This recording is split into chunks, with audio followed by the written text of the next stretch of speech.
บินแล้วเอ้ย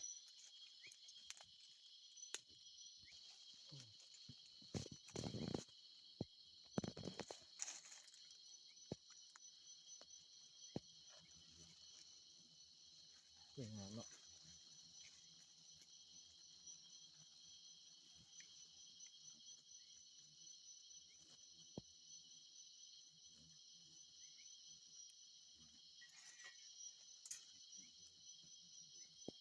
เอาตุกขึ้นมาด้วยครับมีขวด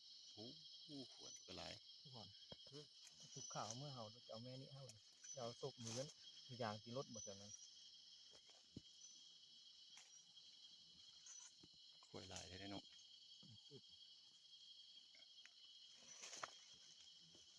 ขึ้นทุดนับได้รุ่นนับเอง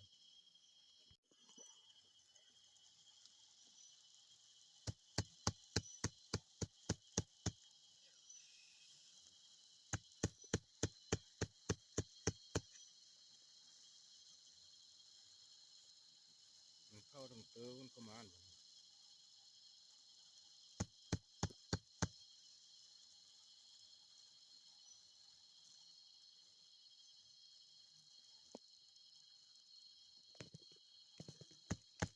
จะเบิ่งมันออกหะออกมามันก็ปองมันง่ายกว่าที่ตัดอันนี้ข้างนี้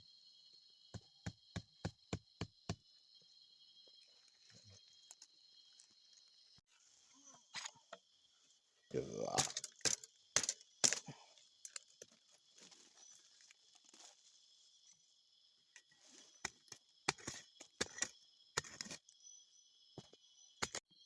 ขี้แล้ว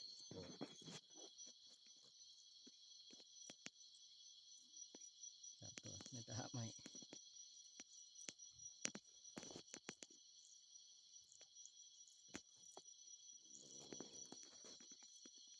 เอาเพื่ออัดไว้นานมันได้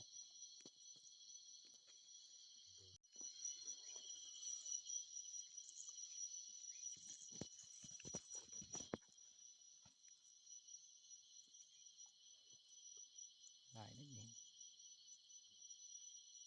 งาม สวยงามมาก จะฟ้าเห็น มีไม้จับอีกบักดีๆ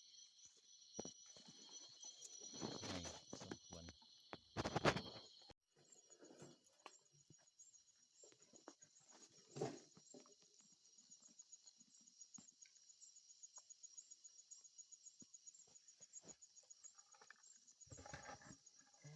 แต่ขนาดมันก็อยากน้อย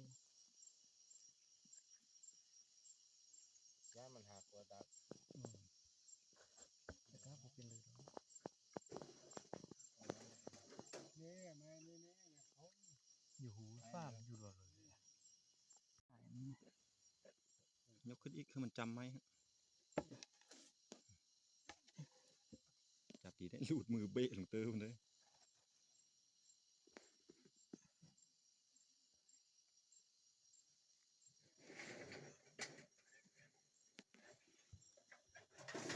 จำละมัดละ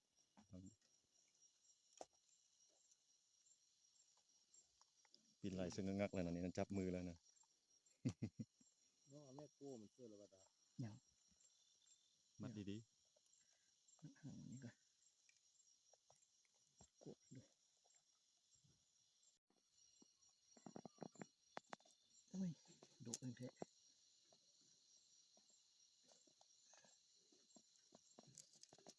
มาจะสร้างอะไรเสาอะไรเนาะหัวหางนี่ดีๆกันเนาะ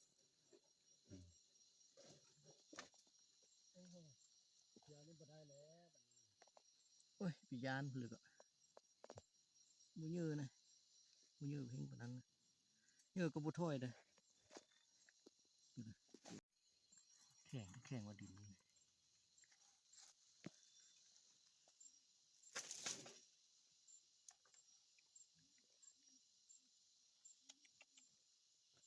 ี่ถือฝุ่นเท่า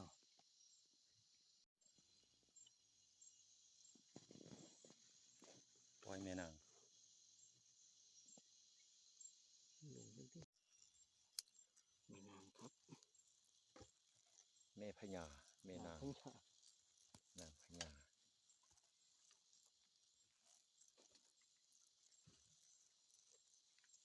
ปัญญาซื้อแล้วเอาต่องานซื้อกรรมกร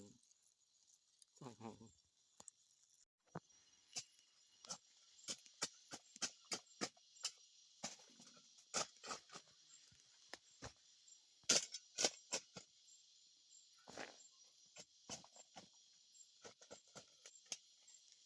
เอาแป้นใส่ขุดดินถมแบบนี้นะ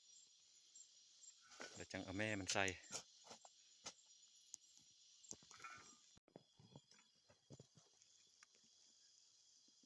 หน่วย แล้ งา วน ปล่อยแม่เข้าหู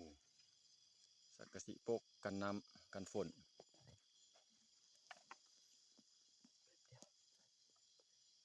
กำลังเซ็กหูเตรียมเอาแม่เข้า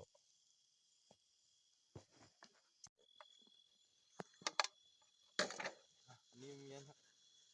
เอาดิเขี้ยนอันนั้นเลยเหรอ